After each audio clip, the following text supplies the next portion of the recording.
لو تناهيتم إلى سر الحياة وصنعتم كائنا حيا نرى. ہمیں پتہ ہے کہ نماز پڑھنا ضروری ہے، نماز چھوڑنا صرف گناہ نہیں اکبر الکبائر ہے. حدیث میں آتا ہے بڑے سے جو بڑے گناہ ہیں نا ان میں کیا ہے؟ فرض نماز جان کر قضا کرنا. آج رمضان میں یہ عہد کرو، اے اللہ ہم پوری زندگی کسی صورت میں کبھی نماز قضا نہیں کریں گے. اللہ نے کچھ عادت بھی ڈال دی ہوگی نا مسجد میں آنے کی، اور جو فجر کی نماز جماعت سے پڑھ لے باقی ساری ہو جائیں گی. اس کو گھچی سے پکڑ لو، مشکل کام کر لو تو آسان کام آسان ہو جاتا ہے نا، وہ آسان ہو جاتا ہے. تو عزم کرتے ہو کہ نہیں کرتے بھائی؟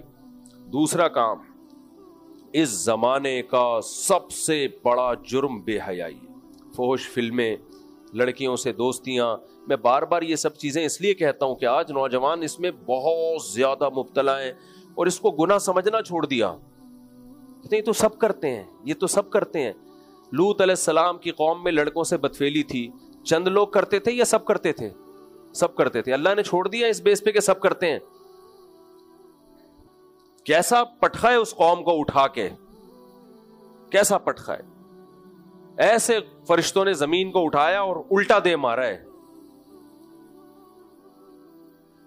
زنا بہت بڑا جرم، لڑکوں سے بدفعلی بہت بڑا جرم، لڑکیوں سے دوستیاں بولو نا بہت بڑا جرم. اللہ کہتے ہیں زنا مت کرو، بلکہ زنا کے قریب بھی مت جاؤ. بھائی اس رمضان میں اللہ سے عہد کر لو، اے اللہ نہ زنا کریں گے نہ زنا کے قریب جائیں گے. قریب بھی نہیں پھٹکنا. اللہ نے آپ کے لیے آپ کی زوجہ کو پیدا کیا. لوط علیہ السلام جب قوم کو سمجھاتے لڑکوں سے بدفعلی مت کرو تو نکاح کی ترغیب بھی دیتے. ہاؤلائی بناتی، یہ میری قوم کی بیٹیاں ہیں، ان سے نکاح کرو. تو بھائی نکاح کی طرف کیوں نہیں آتے؟ اور اس میں کسی سے مت ڈرو، نہ گھبراؤ، نہ باپ کو رکاوٹ سمجھو نہ ماں کو. اگر آپ کما رہے ہو آپ اس کو رہائش دے سکتے ہو.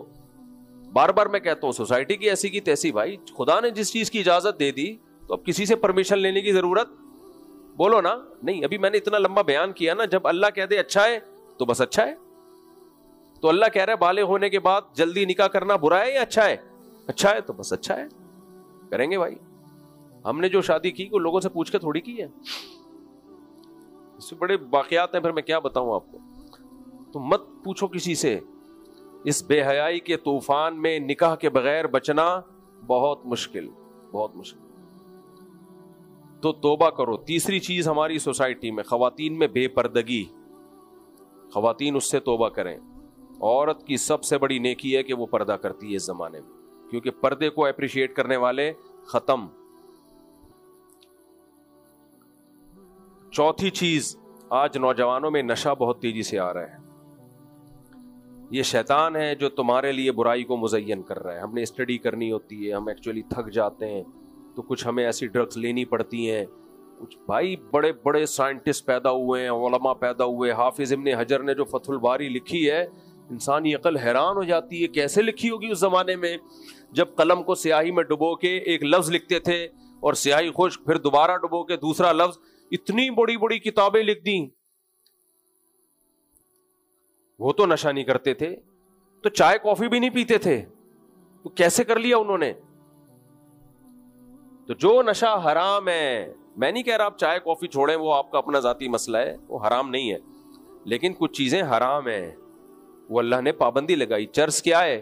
حلال ہے حرام ہے؟ بولو نا حرام. سگریٹ حرام نہیں ہے لیکن سخت ترین مکروہ ہے، اور جس کی باڈی کو یقینی طور پہ ضرر ہونا شروع ہو جائے اس کے لیے حرام بھی ہے.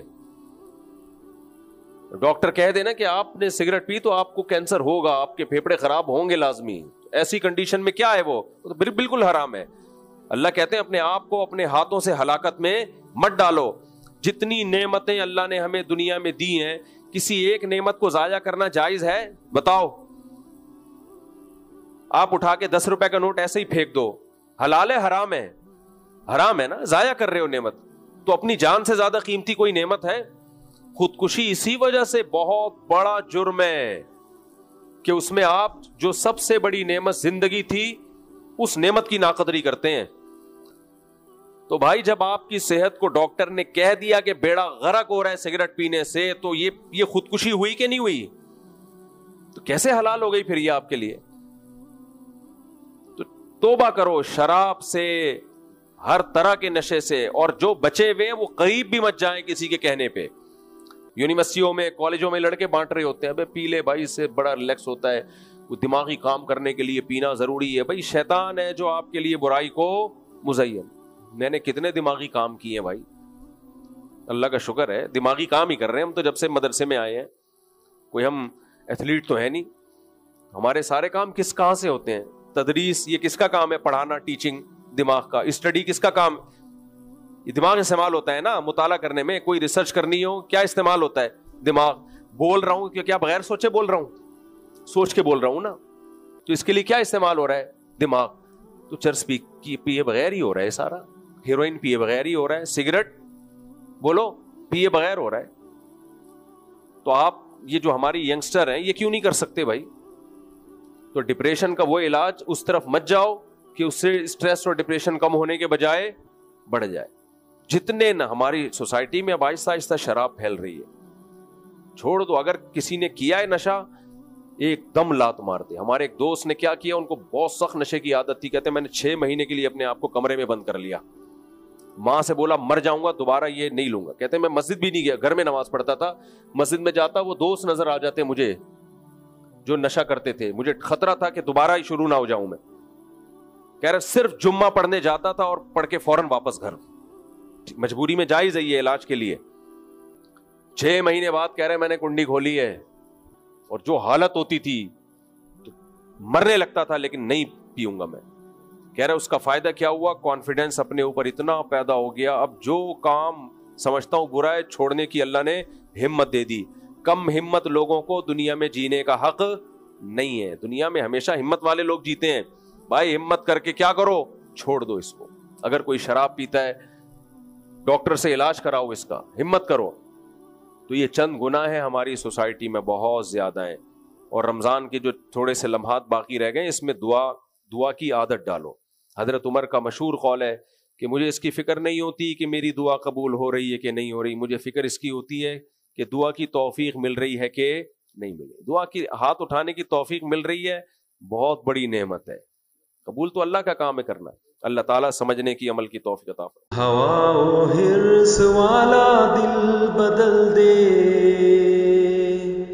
میرا غفلت میں ڈوبا دل بدل دے.